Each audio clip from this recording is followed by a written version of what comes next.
What's up, you guys? Mike here, and today we're doing a LeetCode problem called toSum, where we're going to sum up, we're going to look through an array of integers, try and find a sum, certain target sum, and see if we can return the indices for that target. Make sure you hit the like, the subscribe, and make sure you hit that bell so that you get notifications of my next video. So I've got the LeetCode up here on the left with the problem. I got my VS Code on the right, and we'll probably code up in the VS Code to start with in Go. And I always like to code in VS Code so that I can make my own test cases and verify my own solution before submitting it. This is always a good practice if you're going to do some interviewing. You can as you go along, validate your own code and validate your own solution. It's always a good signal to your interviewer that you kind of know what you're doing. So let's give it a start. I'll assume you guys have already read this problem before. If not, the link is in the description, and make sure you check it out and give it a try yourself. What I like to do is I always grab the function stub that they give, and I paste it in there, and I give myself a function main, and I'll invoke it with my own test cases. So we already have some base test cases that they've provided here, so we can just go nums is, and then the syntax in Go is different, so it's this slice, and our target is 9. And we can invoke, two sums. So indices is toSum of nums and of target, and we can try and say format println, just something simple, got indices.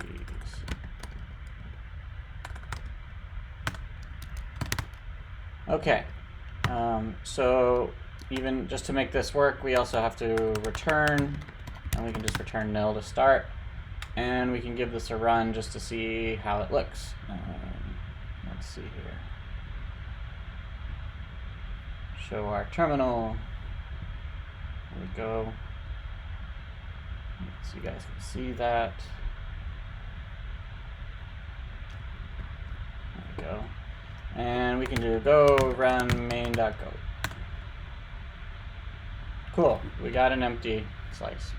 Simple enough. But that's not the right answer. So what can we do? So the challenge here is we got a slice of integers, and we're looking for a certain target. Now, there are smarter ways to do this than what I'm going to say, but what you probably want to know is just a simple way to get going. So what you can do here is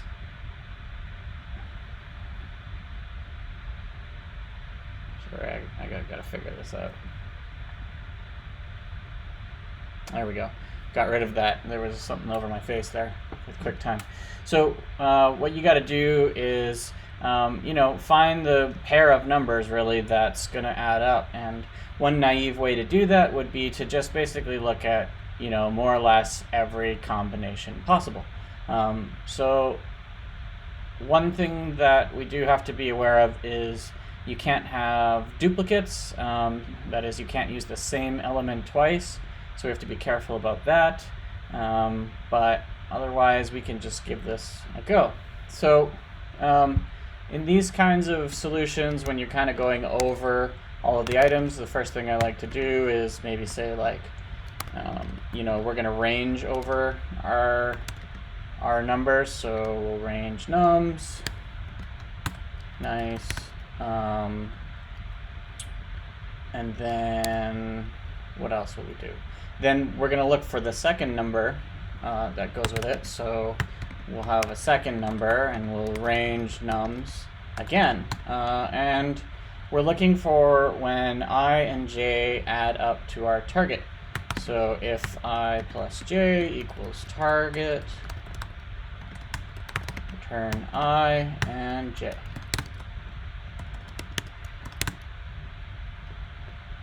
No, that's wrong. If v1 and v2 add up to the target, then return I and j. And we'll do that as a slice of int. Awesome. So here we would expect to get 2 and 7 to add up to 9. So that's the 0 and the first index. Let's give it a try. Voila. Looks good. Yeah, so what if we were looking for the number 4? And actually here, let's try a better pattern. I always like to basically do almost like a little test harness where, you know, I'll do a for loop, so I'll say, or even just I'll do them inline. You know, let's see here. We're gonna look for printf, and we're gonna print out our nums. So nums equals v, and target equals a decimal, and toSum equals what we returned there. So we're going to return nums, target, and toSum of nums and target.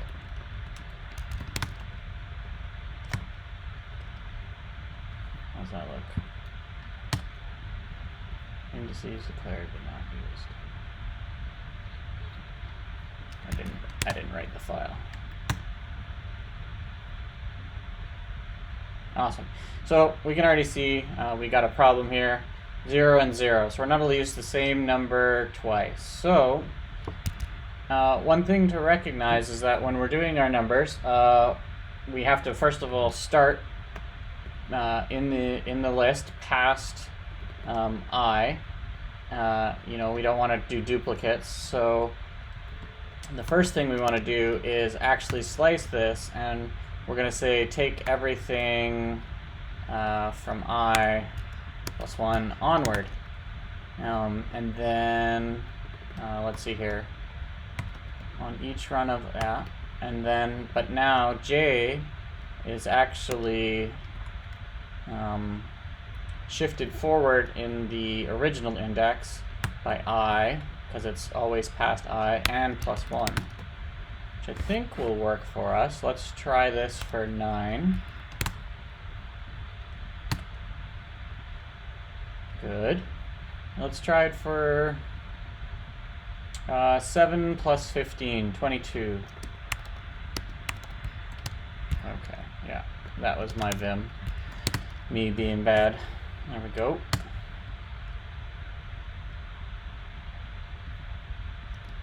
(22). 1 and 3. So 0, 1, 3. Yeah, that's correct. So this looks about right. So now we'll just give it a copy and paste over into LeetCode and see what it says about it. So in LeetCode you have two options. You have run code and you have submit. So run code is to run it without getting graded, and submit is to actually get graded. So let's give it a run. Yeah, so it passed the base case. That's good. And just for the sake of brevity, let's hit submit and see how we do. I bet you this will blow up on some edge case around the end of the slice.